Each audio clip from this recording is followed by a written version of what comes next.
Vamos lá, pessoal, dia 150, mais uma porção da Palavra de Deus. E hoje vamos ler 2 Samuel, capítulo 15, versículo 23, até o capítulo 16. Versículo 23 diz assim: Todo o povo do lugar chorava em alta voz enquanto o exército passava. O rei atravessou o vale do Cedron, e todo o povo foi com ele em direção ao deserto. Zadok também estava lá, e com ele todos os levitas que carregavam a arca da aliança de Deus. Abiatar também estava lá. Puseram no chão a arca de Deus, até que todo o povo saísse da cidade.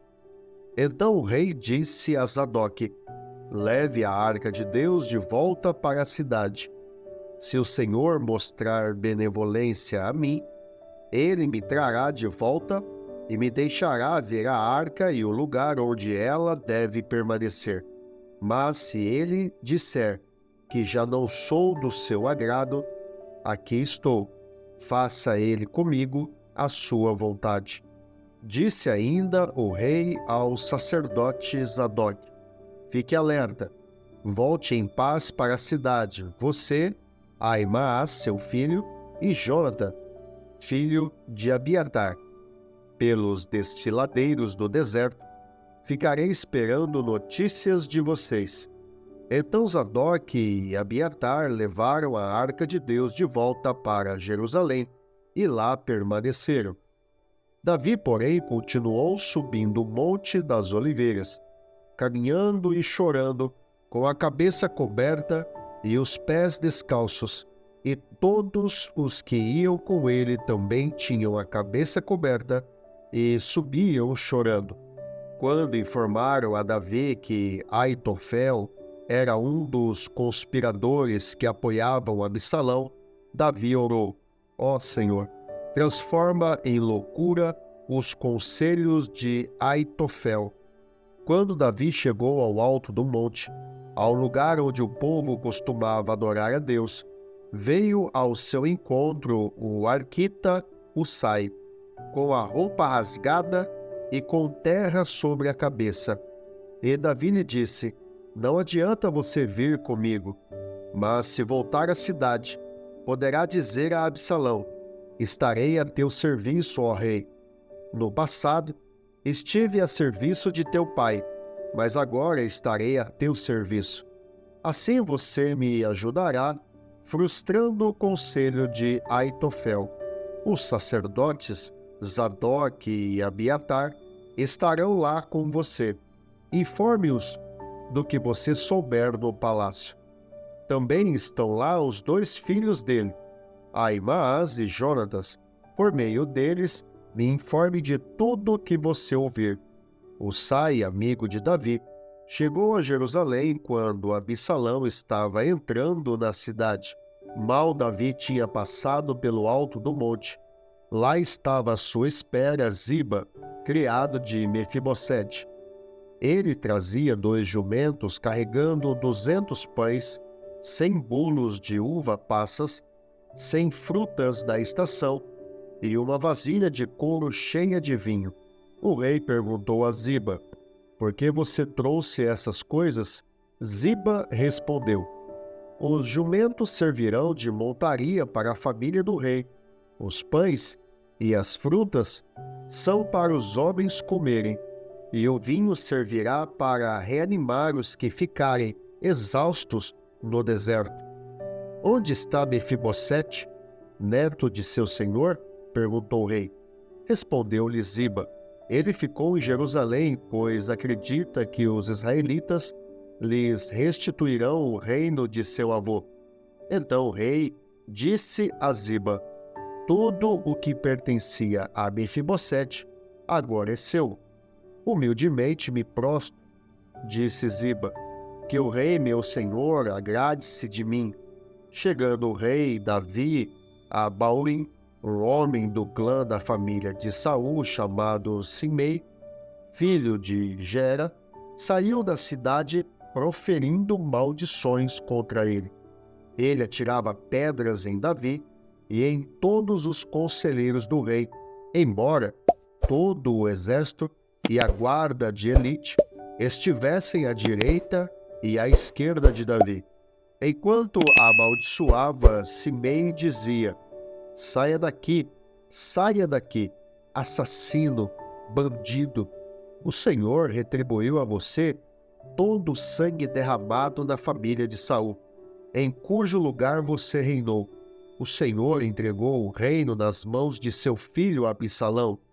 Você está arruinado, porque é um assassino. Então Abissai, filho de Zeruia, disse ao rei: por que esse cão morto amaldiçoou o rei, meu senhor? Permite que eu lhe corte a cabeça. Mas o rei disse: que é que vocês têm com isso, filhos de Zeruia? Ele me amaldiçoa, porque o Senhor lhe disse que amaldiçoasse Davi. Portanto, quem poderá questioná-lo? Disse então Davi a Abissai e a todos os seus conselheiros: até meu filho, sangue do meu sangue, procura matar-me, quanto mais este benjamita. Deixe-no em paz, que amaldiçoe, pois foi o Senhor que mandou fazer isso. Talvez o Senhor considere a minha aflição e me retribua com bem a maldição que hoje recebo. Assim, Davi e os seus soldados prosseguiram pela estrada, enquanto Simei ia pela encosta do monte, no lado oposto, amaldiçoando e jogando pedras e terra. O rei e todo o povo que estava com ele chegaram exaustos ao seu destino e lá descansaram. Enquanto isso, Absalão e todos os homens de Israel entraram em Jerusalém, e Aitofel estava com eles. Então, Husai, o arquita, amigo de Davi, aproximou-se de Absalão e exclamou: viva o rei! Viva o rei! Mas Absalão disse a Husai: é essa a lealdade que você tem para com o seu amigo? Por que você não foi com ele? Respondeu Husai: não, sou do escolhido do Senhor, deste povo e de todos os israelitas, e com ele permanecerei. Além disso, a quem devo servir? Não deveria eu servir ao filho? Assim como servi a teu pai, também te servirei. Então Absalão disse a Aitofel: dê-nos o seu conselho. Que devemos fazer? Aitofel respondeu: aconselho que tenhas relações com as concubinas de teu pai, que ele deixou para tomar conta do palácio. Então, todo Israel ficará sabendo que te tornaste repugnante para teu pai, e todos os que estão contigo se encherão de coragem. E assim, armaram uma tenda no terraço do palácio para Absalão, e ele teve relações com as concubinas de seu pai, à vista de todo Israel. Naquela época, tanto Davi como Absalão consideravam os conselhos de Aitofel como se fossem a palavra do próprio Deus. João capítulo 18, versículo 25, até o capítulo 19, versículo 22. Enquanto Simão Pedro estava se aquecendo, perguntaram-lhe: você não é um dos discípulos dele? Ele negou, dizendo: não sou.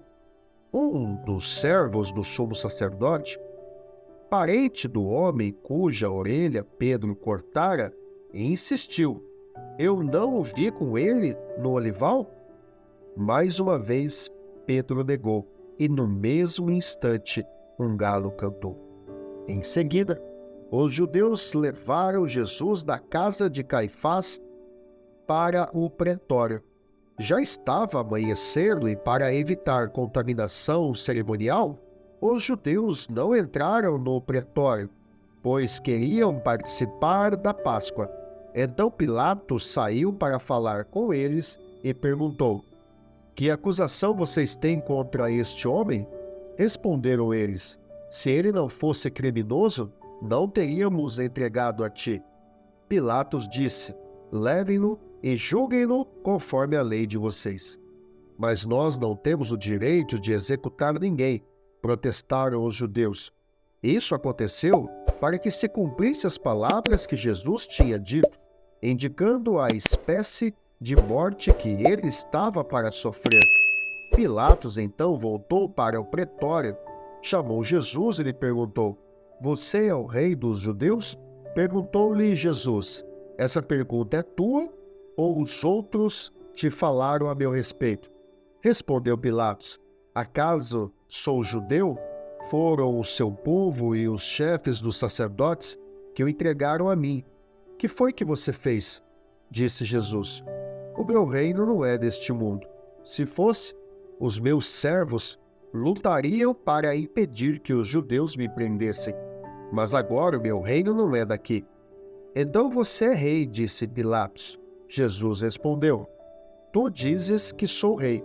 De fato, por esta razão, nasci e para isto vim ao mundo, para testemunhar da verdade.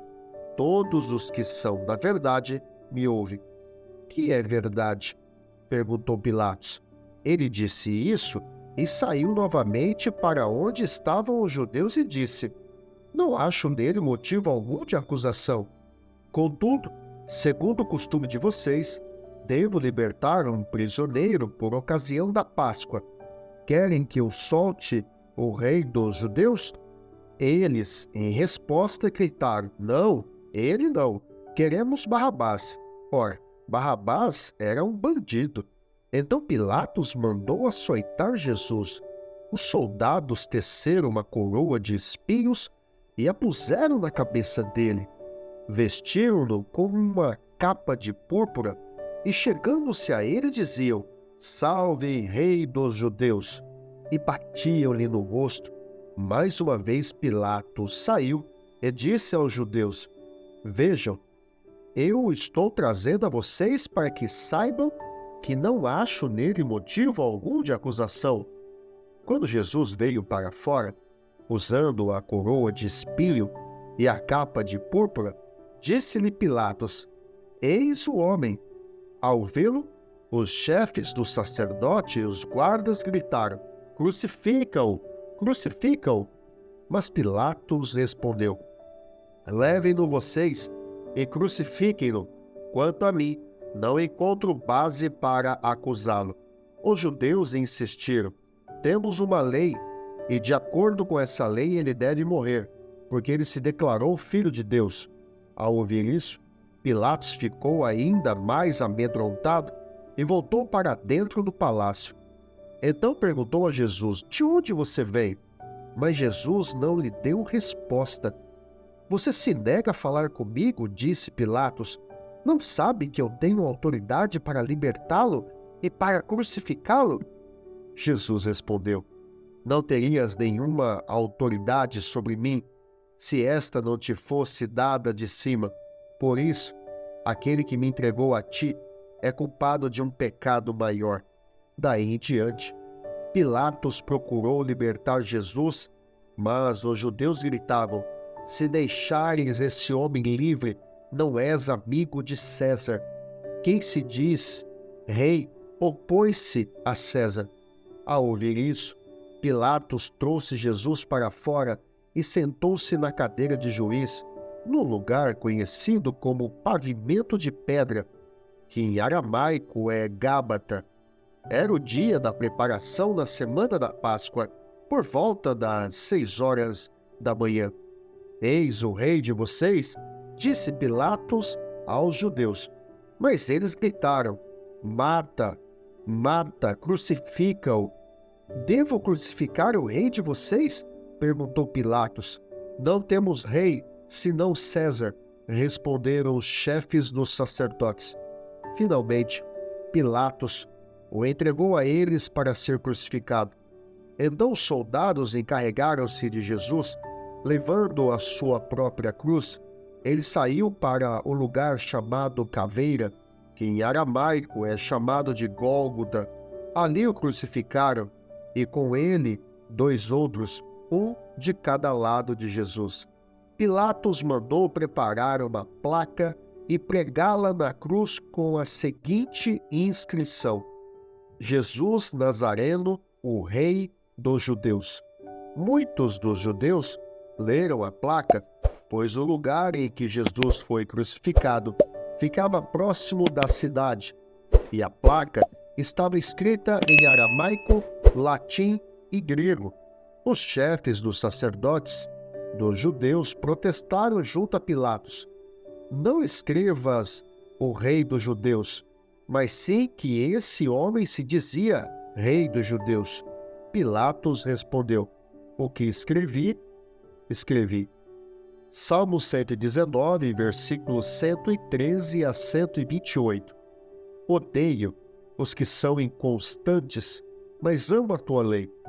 Tu és o meu abrigo e o meu escudo, e na tua palavra depositei a minha esperança. Afastem-se de mim os que praticam o mal. Quero obedecer aos mandamentos do meu Deus. Sustenta-me segundo a tua promessa, e eu viverei.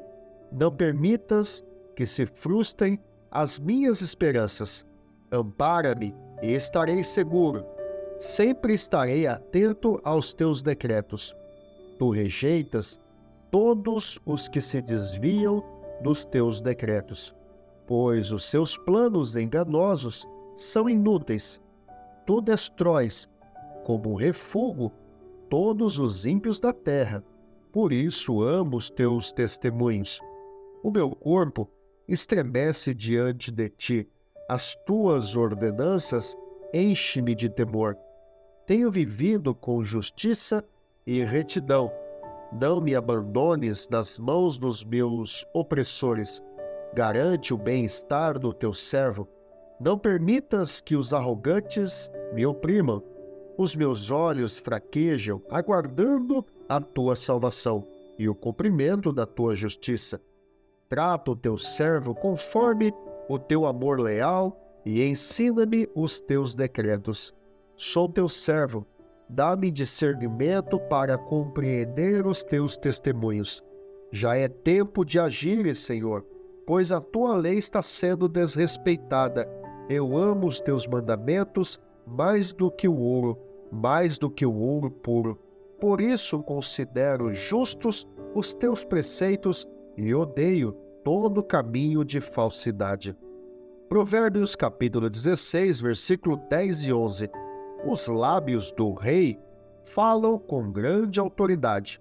Sua boca não deve atrair a justiça. Balanças e pesos honestos vêm do Senhor. Todos os pesos da bolsa são feitos por ele. Louvado seja Deus. E esse foi o dia 150 da porção da Palavra de Deus.